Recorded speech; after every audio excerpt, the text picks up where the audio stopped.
This is the original portable computer, the good old Osborne 1, a 5-inch screen, 2 floppy disk drives, and yes, it is portable. It's got a handle and 25 pounds underneath it. Portable computers have come a long way since the old Osborne, smaller, lighter, readable LCD screens, battery power, 40-megabyte hard drives, even 386 chips. Today we take a look at the new generation of portable laptop computers on this edition of the Computer Chronicles.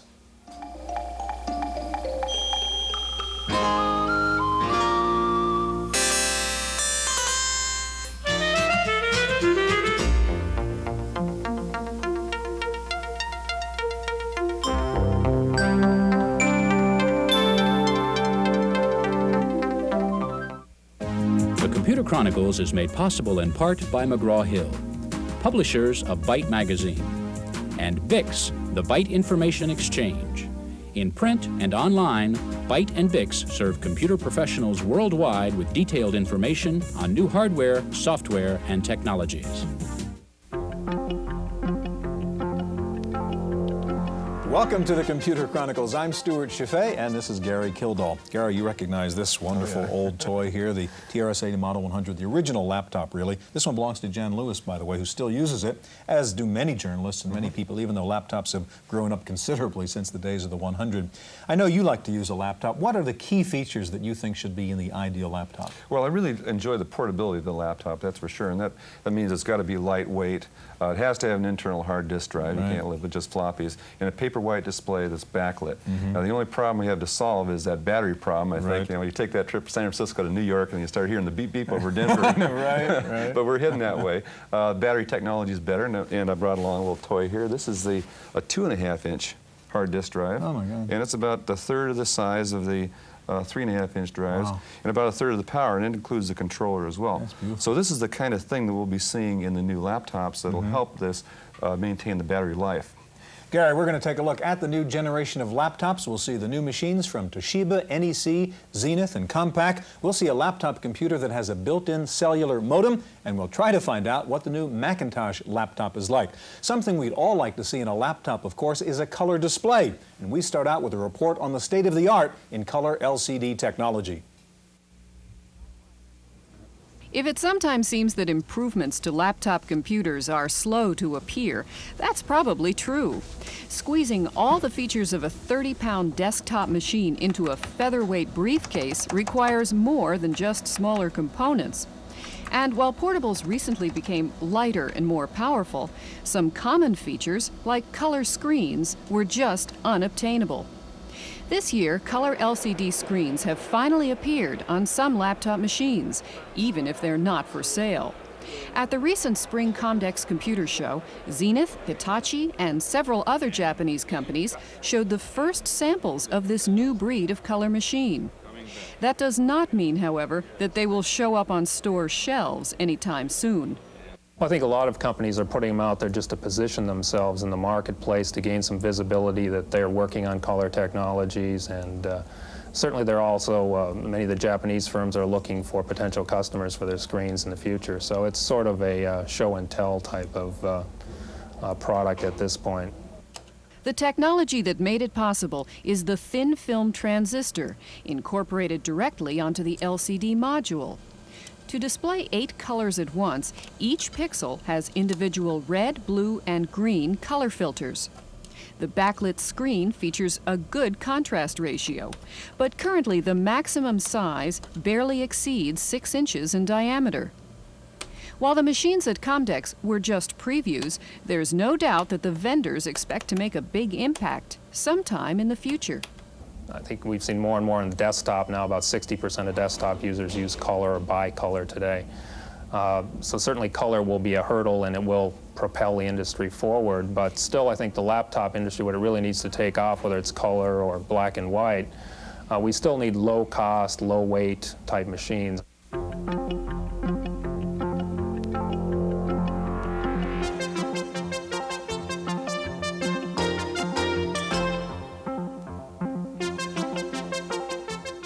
With us in the studio now is Keith Comer, PC Product Manager with Toshiba. Next to Keith, Kevin Mankin, Director of Product Development with Zenith. Gary? Kevin, just in my own personal experience, I was one of the early adopters of laptops years ago, and I didn't buy another one until recently because there were a lot of problems in between. What is it that's happened over the last year to really make laptops I think it's really been over the last 2 or 3 years. The progression of the screens has gotten very, very strong, so that it's equal to the monitor that you can put on your desk. Plus, as far as laptops go, battery life outpaced AC onlys in 1987, and so running for 3 hours, 4 hours, or something like that is something that's an acceptable level for people, and that transition for the technology has been very important also. Yeah, Keith, what's your reading on that? Well, we have two different kinds of portables. We still sell the battery-powered units, like people that need to compute on the go need, and then we also have the AC-powered units that people use that need to be able to compute with power where they end up. You know, in the office is powerful. You get to a hotel, you have AC there. You go to a meeting, you have AC there. Like, what are people looking for in laptops? Well, we find that there are two classes of laptops, that the battery-powered units sell to that kind of market, where the AC ones have that. Well, let's take the portable battery-powered one. What are people looking for in terms of features? They need the screen to be good, the battery life, of course, like Kevin says. We like to put as many ports as possible across them so that they are self-contained enough. Let's talk about that machine in particular, Keith, while you're going into it. This is your T1600. Right. And tell us what's in it and give us a little walkthrough. Well, this is equivalent to an IBM AT. This is a 12 megahertz 286. It's got a 287 socket. It's got a 20 megabyte hard drive, a 3.5-inch floppy. This is an EGA compatible screen. It's got 16 grayscales. It's a backlit Super Twist LCD. The keyboard is equivalent to an IBM 101 keyboard. It goes all the way up to F12. On the back here, you've got all your standard ports. There's external video for an EGA monitor, 2 serial ports, parallel external floppy in case you need to convert. It's also got a space here for a modem, which would be this kind of modem here. And then on the side, there's a little door that opens, and we have one of our Toshiba slots, and that'll take this other kind of modem here. We've also got a what is that Ethernet board now. This is Ethernet. It's got both the thin and the thick cable Ethernet. We also have an expansion chassis card that goes into that slot. So we offer expandability for those that need it, and then, of course, all the standard Now, in the ports, too. expansion chassis, what does that go to? It goes to another box that you set alongside. There's another box your that holds 5 IBM-style cards. Okay, and So those are all available now? Oh, absolutely. Yeah. And what's the battery story on this one? This one actually comes with 2 batteries. They're up here in the front. They just snap out like this. And how much life on a battery? It's hard to say. There's a bunch of battery-saving features. The hard drive spins itself down. The backlight spins down. The processor can go into a coma if you're not using it. So if I walk on the plane with those 2 batteries, how far do I go? You can get up to 5 hours. It just depends on if you let the battery-saving features save you those batteries. Kevin, let's turn to your Zenith Turbo Sport there, I guess. Tell us about what the unique features are of that machine. Well, this one we look at as a complete desktop replacement in the 386 marketplace, and We're talking 386 here. That was a 286 yes, Keith's machine. Okay. and with the extension that, in addition to the desktop features like removable keyboard and all the ports and full complement of memory, we have a tremendously viewable fluorescent screen here. But the key here is that we strongly believe that the battery life issue is a key issue to the laptop, and this one actually runs at 3 hours. We tend not to quote ranges. We try to quote that conservative test, and we shoot for a 3-hour minimum on all of our You've got an AC portables. right now, though, huh? Yes, I could pull it, and the system will still stay up. And so if we tape for 3 hours, it's still up. You know, one of the things, Kevin, that your machine has is what we call white paper white display. Page white, right? Page white, okay. Can you tell us the difference between all these displays? We've got a page white display here, there's something blue and white here. Sure. Page white is a technology that's really built on a couple of things. First, the LCD panel is a special compensating layered LCD. That's what gets you the black and white. characteristic. But in order to get a very bright white, you need a really good backlight, and we use an a fluorescent backlight in this particular system. And a fluorescent backlight that's very high efficiency and still runs off a battery is one of the things that's very important. We have an excellent diffuser as part of this display system as well that makes the backlight very even so that you just don't spot the tubes. Now, what are the other technologies that are being used right now? Real popular is electroluminescent and also the gas plasma. They tend to, those technologies are really AC driven though. Getting a 20-to-1 contrast ratio really restricts yourself to LCD technology, and getting one to run under battery is a tough thing to do, and we really tried to work very hard on 5 areas of the technology in the display. Now, one of the things that is bothersome to me in a laptop or portable like this with this kind of display is you seem to lose the mouse form just like you lose the cursor all the time. Is that going to be a constant problem in these displays? Well, I think you can spot it with here as with this ledge here. I have a full complement of ports in this very small footprint here. But because of this ledge, I can keep the mouse attached actually even when I travel. And if you notice, I'm running Microsoft Windows and Excel here, and the spotting of the cursor is something that does move quite well across the screen.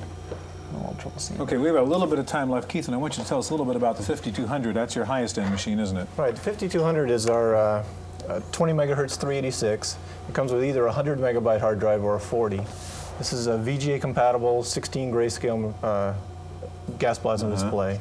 This display does come off, so you can set a monitor above it and be sleek on your desktop. It's a 101 compatible keyboard. Comes with 2 megabytes. It's now expandable up to 14 megabytes using the new 4 megabit RAM chips that we just announced. It's also replaces a desktop in that it's got 2 slots back here. This panel comes off. There's a full-length 16-bit slot and a half-length 8-bit slot. Or this bottom space can be occupied by one of our Toshiba cards like the Ethernet or this modem that's in here now. Now this is an AC-only machine. This is AC only. Okay. Real quick, what's the prices here on these 3 machines we've seen, Keith? This one's list price at $49.99. This one goes for $95 or 11 grand, depending on the drive. Kevin? This is $79.99 without modem, 2 megabytes, 40 megabyte hard disk, and $84.99 with a... Gentlemen, thank you. We're going to be talking more about laptops in just a minute. Pretty much laptops have been in the PC domain with very few exception. No real Macintosh laptop, though we know Macintosh is going to come out with a laptop very soon. We sent Wendy Woods out to try to find out what's going to be inside that new Mac laptop. According to journalists, the laptop, due to be introduced at MacWorld in Boston in August, will have several trailblazing features. A battery capable of operating for 12 hours between charges, a lightweight hard disk, and a revolutionary new screen. Well, I think the most prominent feature of it would be the active matrix screen, which is a new technology to portable computers that really creates a much finer screen, better contrast, and for the environment that's very graphics-based, like the Macintosh, it's really much more preferable and a good step forward. But there are certain problems with that technology, that it's new, the production yields on active matrix screens is relatively low, and it's expensive. But why the long wait? The basic reason why they waited so long is because they chose a path that involved new technologies, and lots of custom design in the chips, in the active matrix screen, in getting a 12-hour battery life. So there are several factors there that will make it a great machine in many ways. Drawbacks include the machine's weight, an estimated 15 pounds, and its price, in the area of $6,500. But insiders expect it to be a popular and important new addition to the Macintosh line. It's a necessary device so that we can travel with our Macs. Businesses are going to love it. It's going to be yet another product that's going to sell very quickly and very profitably for Apple. Their 3rd product in a row on the Mac SE30, the Mac 2 CX, and now a transportable. It's going to put Apple back in the mainstream and gain a lot of market share for them. In San Francisco for the Computer Chronicles, I'm Wendy Woods.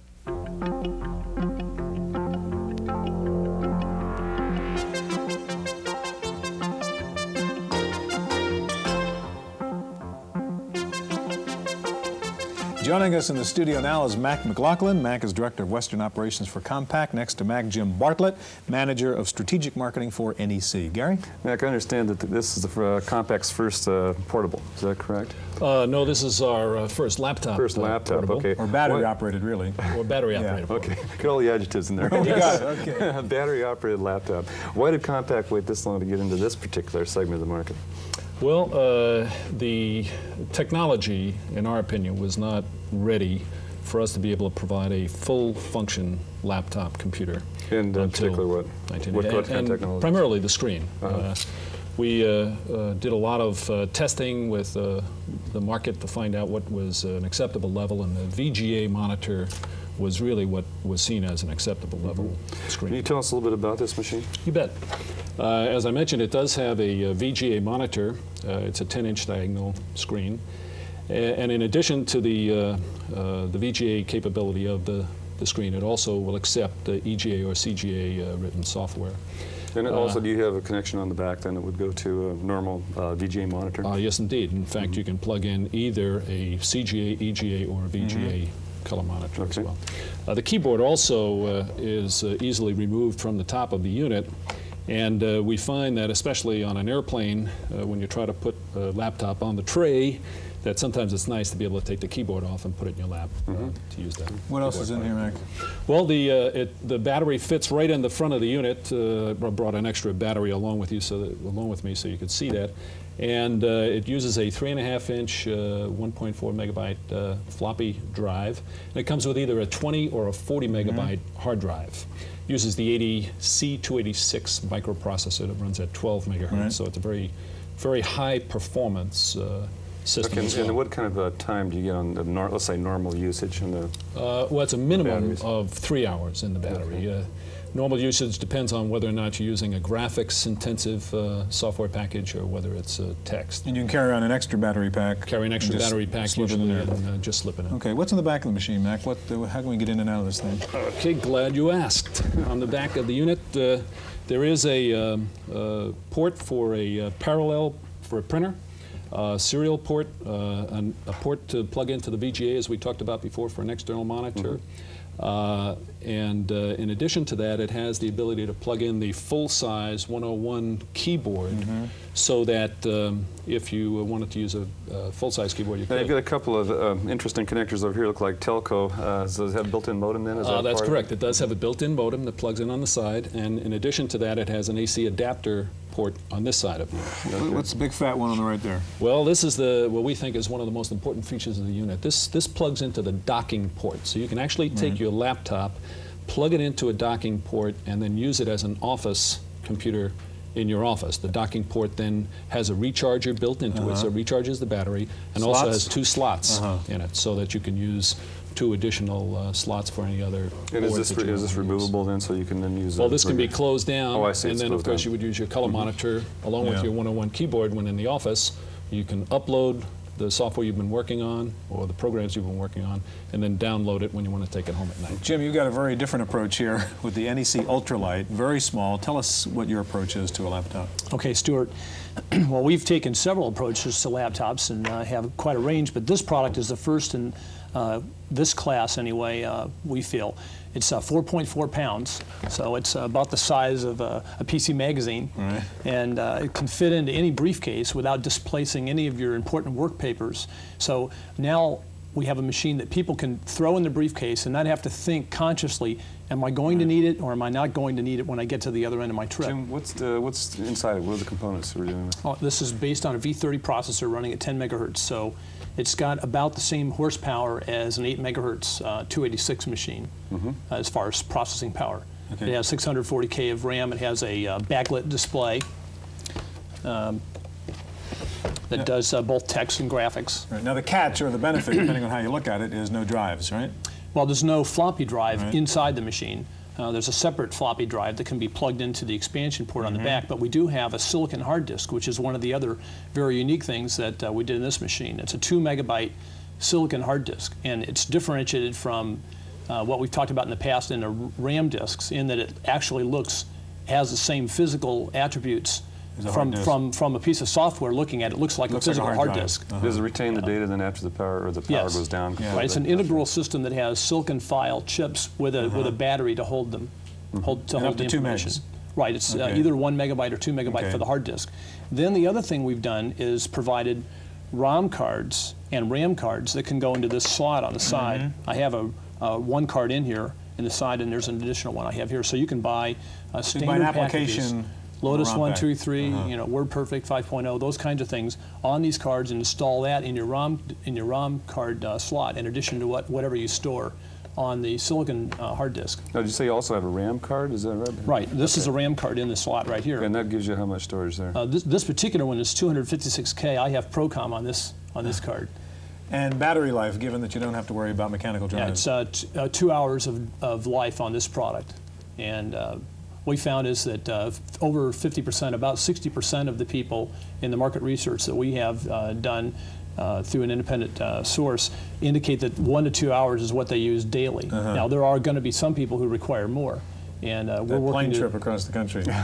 Actually, it's interesting, 87% of all domestic flights, 2 hours of battery life is enough.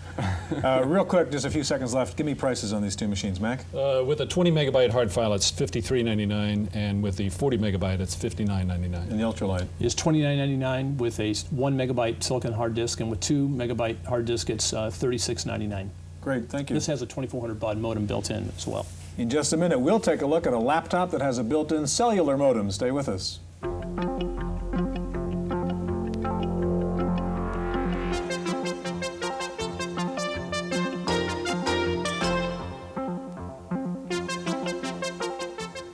Joining us in the studio now is Mike Morris. Mike is Regional Sales Manager with ITC. Next to Mike, we have Bill Howard, Executive Editor with PC Magazine.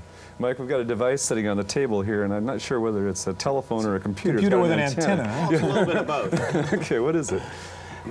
Intelligence Technology has developed a truly unique product in that we have merged a 286 laptop computer with a cellular telephone. In addition to that, we have developed a cellular error-correcting modem. So for the first time in the industry, we are providing error-free data transmission. So I could have this with me in my car anywhere, call up a database, call up my home computer, an online service. That's correct. Also provided with the unit is a 12-volt car adapter, so you can plug in through there. Can you prove this thing works? Absolutely. Go ahead. I mean, just place a call to the host. And there's no cables up your sleeve here, right? That's correct. Okay, we're really using that antenna. Tell us what you're doing as you do it, Mike. Okay. I'm just dialing in my local number to the host. Which is where? Where are you calling? That's in Dallas. You're calling Texas. That's correct. We use Mirror 2, the communication software, with this. So you've got a phone and modem in here. I mean, you can actually carry on a voice conversation through this. That's correct. Comes standard with the handset, which is included with the product. Then you can do hands-free voice with the built-in speakerphone. Now, what would be the primary application for this? Does a salesman use it? Or well, it would be big in the insurance industry, your major defense contractors, real estate industry, your municipalities. That's just to name a few. You online here? Yes, I have access to my host in Dallas now. I'm just entering my password, and I have successfully connected by way of cellular into the host in Dallas. And again, we are totally free of any hardwire landline. Right. Now, you running on AC here? Right now we are, but you do have battery power. That's correct. Okay. You've got about 1 hour battery life. And you could then be just downloading files or doing anything you normally do with That's correct. What about the cost of that thing and the weight of it, Mike? Okay, the weight is 19 pounds, so it's pound for pound the same weight as the Toshiba 3200. We have added a few additional things, batteries, telephone. The weight on it is $75.95. $75.95. Wait on. The weight on, that's the weight, all right. The price is $75.95. Bill, people are always asking me, I want to buy a laptop, what should I buy? We've seen a whole bunch of examples in this show. What's the answer to that question? Is it possible to answer that question? Among the better known vendors, probably most every machine they make is good quality and I'd say worth buying. We have some we like a little more than others. Certainly Zenith, Toshiba, and NEC are the market leaders, and I think they're all quality products. We're also very much impressed with the new Compaq SLT. Compaq's first step into battery power is a very good one. impressed by their power saving. Also some smaller names you may not have heard of. Mitsuba has a nice 286 machine we like a lot. DataWorld and a few others as well. Also in the low end, Tandy 1400 is a nice machine also. And what should someone expect to pay? We've heard a number of prices here, but in reality, they're probably all discounted somewhat. Sure, sure. Well, we have a joke back at the office that, you know, God invented Protestants because someone has to pay retail, but but even with laptops, you should always bargain carefully. I think for a base PC level machine, 8088 or 8086 processor, about $1,500 to $2,000 with a floppy drive, $2,500 with a hard disk. Your 286 or AT class machine typically about $3,500 with a 20 meg hard drive, and your 386 would be about $4,500 to $5,000 in terms of street price, and that's your base. You'll go up a little bit from there as you add accessories and memory. Is this a good time to buy? People who are saying, well, but tomorrow another thing is going to come out, some new piece of technology. It's always going to get cheaper as if you wait. In the meantime, you've lost the utility of having the machine now for the next 6 months or so. You certainly will see some changes in the next 6 months in terms of less weight, some reduced price, and also some better display technology. If you want one, buy it. Exactly. Gentlemen, thank you very much. That's all the time we have for our look at the new generation of laptops. We'll be back in just a minute with this week's computer news.